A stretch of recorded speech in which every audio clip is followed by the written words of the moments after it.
With SRN News, I'm Rich Thomason in Washington. There are fresh hopes this morning that several Americans held captive in North Korea may soon be released. In a tweet, President Trump writes, "Stay tuned." The BBC's Laura Bicker in Seoul says the captives who had been in a labor camp may already be in better digs. We have spoken to the South Korean activist who says that his North Korean sources telling them that they have been moved from labour camps to a hotel in Pyongyang while they await release. Now, I have to emphasise he is one person who's spoken to sources in North Korea. We cannot independently verify this. So, as the president says, stay tuned. The president's new lawyer, Rudy Giuliani, says Mr. Trump did reimburse attorney Michael Cohen the $130,000 that Cohen paid to an adult film actress, but Giuliani insists that no laws were broken. Funneled through law firm, and the president repaid it. Oh, I didn't know he did. Yep. There's no campaign finance law. Zero. Giuliani talking with Sean Hannity on the Fox News channel. Also at SRNnews.com, the president today will observe the National Day of Prayer. It was 1 year ago on this observance that the president hosted a White House National Day of Prayer ceremony. He used the occasion to sign an executive order on religious liberty, making it easier for churches to endorse political candidates. It also provided exemptions for religious groups with moral objections to Obamacare's birth control mandates. During last year's observance, President Trump spoke of the significance of religious faith and prayer. Greg Clugston, the White House. Republican lawmakers in Iowa have sent GOP Governor Kim Reynolds a bill that would ban most abortions once a fetal heartbeat is detected. It's usually around 6 weeks of pregnancy. We don't know if the governor is going to sign the bill. Dow futures up 20 points. NASDAQ futures ahead 8 points. This is SRN News. Franklin Graham has written a book about his father. The popular evangelist says he had been working on the text for some time, and the fact that he completed it just about the time of Billy Graham's passing this year was serendipity.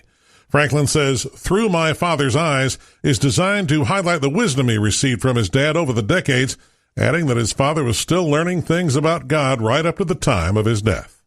Michael Harrington, SRN News. A church in West Virginia has been voted out of its local Baptist association over issues of homosexuality. The Times West Virginian says Fairmont Baptist Association has voted to disfellow First Baptist Church. This happened after Pastor Valerie Giddings endorsed a local human rights ordinance that includes so-called sexual orientation. The pastor says she knew her statement was at odds with the association stand, but she did not know that a convention resolution bars her from making such public statements. This is SRN News. Police video from the nation's deadliest mass shooting in Las Vegas, now public. The hours of police body camera footage includes officers walking into the Mandalay Bay Casino to find gamblers still enjoying their games, even as shots were being fired from a room high above a concert crowd outside below. The officers tell casino workers to clear the packed floor and get the people to safety. The video also reveals tense moments as officers search the building. Friendly. Okay, we're going to go back up to 32 if you want to clear the rest of this hallway so we're not aiming guns at each other. Also in the video, officers breaking into Stephen Paddock's room, finding him dead, assault-style rifles, and spent shells scattered around. Correspondent Tim McGuire. Tesla reports burning through $745 million cash in the first quarter, but CEO Elon Musk says it's quite likely the company will make money and have positive cash flow in the third quarter. More details at SRNnews.com. Ready, set. Spartan Race is back for 2018 and we're accepting no excuses. Barbed wire crawls, tyre drags, spear throws and much more. Whatever your ability, you'll discover the right challenge for you. Take on our 5 to 25 kilometre events designed to push you to limits you never knew you could overcome. Complete an obstacle course race and let adventure back into your life. Are you ready to unleash your inner Spartan warrior? Visit spartanrace.uk. I'm Rita Foley with an AP News Minute. The bombshell from one of President Trump's attorneys. Rudy Giuliani says days before the election, the president reimbursed his personal lawyer the $130,000 in hush money paid to porn star Stormy Daniels. The president has said he didn't know about the payment. Rudy Giuliani told Fox News Channel's Hannity show this was all perfectly legal. Everybody was nervous about this from the very beginning. I wasn't. I knew how much money Donald Trump put into that campaign. I said, $130,000. He's going to do a couple of checks for $130,000. Experts say this does raise legal questions. Former police officer and alleged serial killer Joseph DeAngelo goes to court today in California as he fights prosecutors' efforts to collect more of his DNA. Students across the country participated in a school walkout yesterday to support gun ownership. It was organized by New Mexico student Will Riley. Hundreds of his classmates walked out with him. I'm Rita Foley. Trump's new lawyer contradicts him on Stormy Daniels. Trump has all but decided to quit the Iran nuclear deal. Elon Musk mouths off and his shares take a tumble. This is Reuters Now. Former New York Mayor Rudy Giuliani says U.S. President Donald Trump paid back his lawyer for the $130,000 Michael Cohen gave to porn star Stormy Daniels. That money was used to buy her silence about an alleged affair with the president. Giuliani joined Trump's legal team last month, and in a Wednesday Fox News interview, Giuliani said the president knew about the payment, which had been funneled through a law firm. Giuliani walked back any suggestions that the payment had violated campaign finance laws, saying it hadn't been drawn from Trump's campaign funds. The former federal prosecutor instead said Trump only knew that Cohen would, quote, take care of things like this. But in February, Cohen said he paid Daniels out of his own pocket and that he hadn't been reimbursed by Trump. The president and Cohen are also embroiled in a lawsuit over the hush money and a non-disclosure agreement they'd allegedly made Stormy Daniels sign. While Trump's denied having any knowledge of the payment, the White House has denied Trump had sex with Daniels and so far hasn't commented on Giuliani's interview. So we'll see what happens. I'm not telling you what I'm doing, but a lot of people think they know. And on or before the 12th, we'll make a decision. With a deadline looming, Reuters has learned that U.S. President Donald Trump has all but decided to withdraw from the 2015 Iran nuclear deal. Two White House officials and a source familiar with the administration's internal debate on Wednesday told Reuters that the president is most of the way toward pulling out of the deal, but he hasn't made a final decision yet. Reuters Foreign Affairs editor Yara Bayoumi. These sources know that Trump has from the start found this to be a very bad deal. It was a terrible deal. It should have never, ever been made. And they feel that if they continue to try and persuade him to do something that goes against his instincts, that there wouldn't be much use to that anyway, given that his mind is really all but made up on wanting to withdraw from the deal. How exactly Trump intends to quit the accord remains unclear. The 2015 agreement between Iran, the U.S., and 5 other major world powers lifted sanctions in exchange for limits on Tehran's nuclear program. Under the agreement, Trump must decide by May 12th whether to renew waivers suspending U.S. sanctions on Iran. Reimposing sanctions would all but end the agreement and could trigger a response from Tehran, which has suggested it could renew its nuclear enrichment program. The Iranians have made very clear that they are not willing to negotiate or renegotiate, rather, any part of the deal at all. International monitors have said Iran is in compliance with the terms of the deal. Iran denies ever seeking nuclear weapons. So I just heard another shakeup on the president's legal team. The White House announced Wednesday that Trump's attorney Ty Cobb, seen here in 1999, would be leaving at the end of May. Cobb will be replaced by veteran Washington lawyer Emmett Flood, who advised former President Bill Clinton during his impeachment. Many believe this foretells a major shift in the president's strategy, says Reuters correspondent Warren Strobel. Ty Cobb, who's departing the White House, took a more cooperative strategy. Emmett Flood has a reputation of being more aggressive, and the belief is that President Trump wants a more aggressive strategy, especially in the wake of the FBI raids on the offices of his own personal attorney, which reportedly infuriated Mr. Trump. Sort of interesting to note that Emmett Flood was one of the impeachment lawyers for President Bill Clinton, very conservative by all accounts. He also served in the White House counsel's office, so this is somebody who sort of knows both sides. He knows the White House side. He knows the congressional side. He knows the impeachment question, which isn't on the table now, but is certainly in the air. So it would seem that he brings a lot to the table. No collusion. This comes as special counsel Robert Mueller's widening investigation has never been closer to the president. A list of possible questions Mueller would ask Trump was leaked on Tuesday. Plus, Reuters learned this week that Mueller has considered the possibility of issuing a subpoena for Trump if he declines to talk to investigators. Donald Trump's A-team of trade experts arrived in Beijing on Thursday. Led by Treasury Secretary Steve Mnuchin, the U.S. delegation will hold the first big face-to-face talks to try and steer clear of a trade war. But experts have told Reuters, don't hold your breath for any big breakthroughs. Some of Washington's major gripes might not even be up for discussion. Reuters' John Ruich says that includes a program called Made in China 2025. The Trump administration is unhappy about several things when it comes to doing business with China. One is the perceived lack of respect for intellectual property rights. Second is discrimination against foreign American firms here in China. And that gets to the uneven playing field between Chinese firms and American firms. And one of the big pieces of that are preferential policies that give Chinese firms a leg up against foreign firms operating here in China. And that's where China 2025 comes in. It's basically one big program to benefit Chinese industry, Chinese companies in 10 sectors across the economy. American companies have cried foul, saying that they simply can't compete with local firms backed by Beijing. Trump's tariffs are meant to answer these complaints, but according to one official, China 2025 is not up for negotiation. Analysts say Beijing might agree to small measures to avoid getting slapped with $50 billion worth of tariffs on its exports. Can the Trump administration help free 3 Americans detained in North Korea?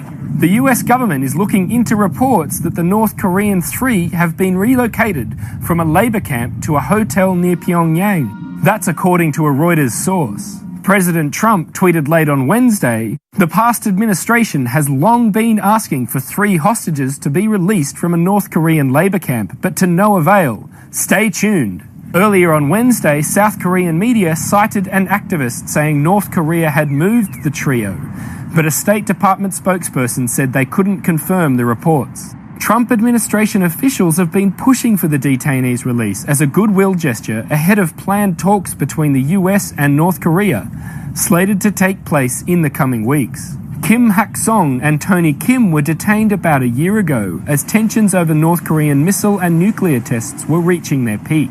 They were both working at the Pyongyang University of Science and Technology, opened in 2010 and founded by evangelical Christians. North Korea accused them of committing, quote, hostile acts against the country. And a third, Kim Dong-chul, was sentenced to 10 years hard labor for subversion. None of them have appeared in public since being sentenced. This is the charred aftermath of what has been called an attack on the future of the Libyan people. Suicide bombers stormed into the headquarters of Libya's Electoral Commission in Tripoli on Wednesday, killing at least 12 people, according to the Health Ministry. The attack has been claimed by Islamic State and appears to be aimed at derailing efforts to organise elections by the end of this year. This breach targeted democracy and the future of the Libyan people, and in reality, it did not target the commission itself. A security official said several gunmen opened fire on guards while suicide bombers entered the building. Once inside, they shot employees at close range before detonating their explosives. Since December, the Election Commission has registered nearly 1 million new voters. Libya's polls, for which no date has yet been set, are part of a UN-led attempt to stabilise a country that has remained volatile since Muammar Gaddafi was ousted in 2011 and is split between rival governments in the capital Tripoli and the east. We spoke with the Pope about the pathological and unlimited exercise of power, which is the cornerstone of sexual abuse and cover-up. These 3 Chilean men have just emerged from 4 days of private meetings with Pope Francis. They spoke to him about their sexual abuse at the hands of a bishop, Chile's most notorious paedophile. They said the Pope has asked them for forgiveness for dismissing their accusations, telling them, "I was part of the problem." Reuters' Philip Palella reports from the meeting in Rome. They all said that they were very moved by what happened, but they also said that the Pope now has to take action. He has to do something about the bishops in Chile who they say covered up the abuse. If this doesn't happen, then nothing will change. The Pope made a dramatic U-turn on the issue last month when he said he had made grave mistakes in the handling of the sexual abuse crisis in Chile. The victims said that for 10 years they were treated as enemies by the church. Now they'll be looking to Pope Francis for action to right past wrongs. It was all going just fine despite posting the biggest quarterly loss ever by Tesla on Wednesday. Its shares in the after-hours market even rose by 1%. But then Elon Musk started talking. The iconoclastic CEO, who has at times raised eyebrows for speaking off the cuff, started cutting analysts off during the earnings call. Reuters correspondent Alexandria Sage was listening and says Musk initially encouraged lots of questions. But then when one analyst from Bernstein tried to broach the subject of a capital raise and what kind of requirements that Tesla might need, Elon cut off his question. He then went to another question, one about reservations for the Model 3, and again, he did not engage. And he characterized both questions as not cool and dry. Musk saying, quote, "We're going to go to YouTube. Sorry, these questions are so dry, they're killing me." Musk then went on to take several relatively friendly questions from the host of Hyperchange TV, a YouTube channel focused on investing. The result, Tesla shares falling 5%. Tesla faces a crucial time in its 15-year history, with the company under the gun to show it can efficiently and profitably build its first vehicle intended for the masses, the Model 3. Controversial consulting firm Cambridge Analytica is closing down following a massive scandal over its mining of Facebook profile data during the 2016 elections.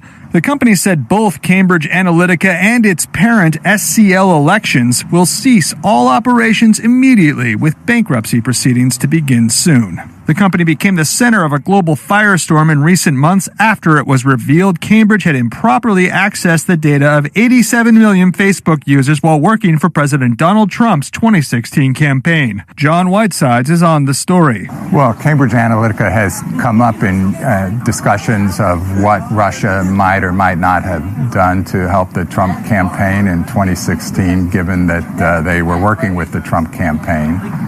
But there are still unanswered questions about whether Russian intelligence had any access to Cambridge Analytica's data. Robert Mueller has asked for documents from Cambridge Analytica as he looks into questions about whether the Trump campaign colluded with the Russians or had contacts with the Russians to influence the outcome in any way. The scandal proved hugely embarrassing for Facebook. Its founder, Mark Zuckerberg, hauled before Congress to explain the massive breach of privacy. He swore to lawmakers the company would take steps to make sure it never happened again. We have made and are continuing to make changes. Cambridge said it had been losing clients and facing mounting legal fees in the fallout from the scandal. You're up to date. Check back later as stories develop.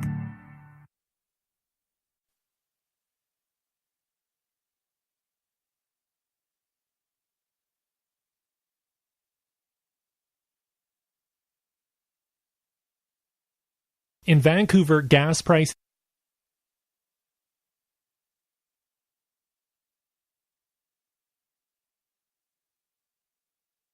For CBC News, The World This Hour, I'm Danielle Capelli.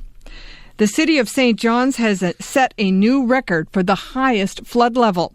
In 1973, floodwaters in New Brunswick reached 5.4 meters. Last night, they surpassed that. And Environment Canada says the water is still rising. A big concern for residents who saw it reach their front door. Very stressed right now because there's no way in or out of our road. Yeah. So we're told to either get a hotel or stay with your family. Despite the warnings to head for higher ground, many people are choosing to stay at home. Brett Ruskin reports. Under different circumstances, this could have been a neighborhood block party. Residents of Mackey Lane in St. John stood in small groups talking at the edge of driveways. Kids came home from school, and some people worked on chores around the house.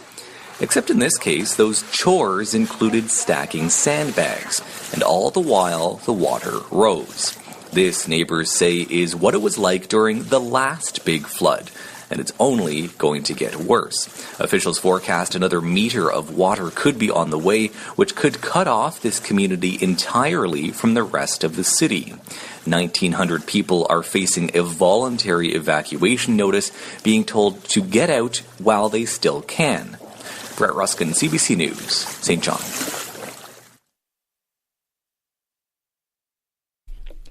There are calls for a public inquiry into the extradition of Hassan Diab.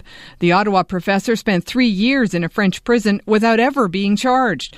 The federal government is doing an internal review, but 2 prominent civil rights groups say that's not good enough. David Cochran reports. Amnesty International and the BC Civil Liberties Association call what happened to Hassan Diab a miscarriage of justice. 3 years in a French prison under investigation for the 1980 bombing of a Paris synagogue.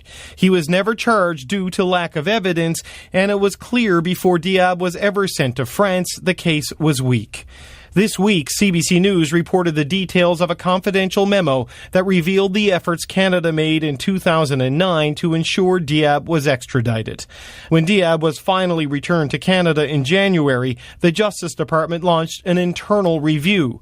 Amnesty and the Civil Liberties Group say a public inquiry is the only acceptable remedy, warning that an internal review is clearly not appropriate, as it will be carried out by the very department that may be responsible for what happened to Diab. David Cochran, CBC News, Ottawa. One of President Donald Trump's lawyers says he did know about the hush money paid to former porn star Stormy Daniels. Former New York Mayor Rudy Giuliani recently joined Trump's legal team. In an interview on Fox News, he said Trump repaid his personal lawyer, Michael Cohen, for the $130,000 Cohen paid to Daniels. But Giuliani says there was nothing illegal about it. Having something to do with paying some Stormy Daniels woman $130,000, I mean, which is going to turn out to be perfectly legal. That money was not campaign money. Sorry, I'm giving you a fact now that you don't know. It's not campaign money. No campaign finance violation. So they funneled it through the law firm.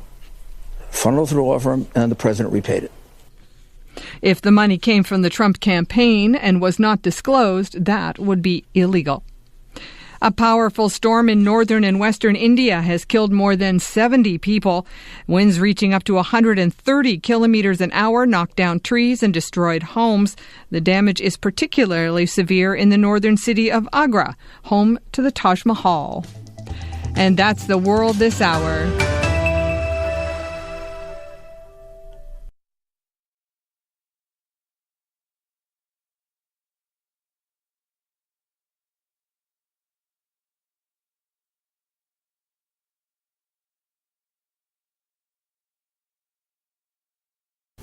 Your NBC Sports Radio update starts now.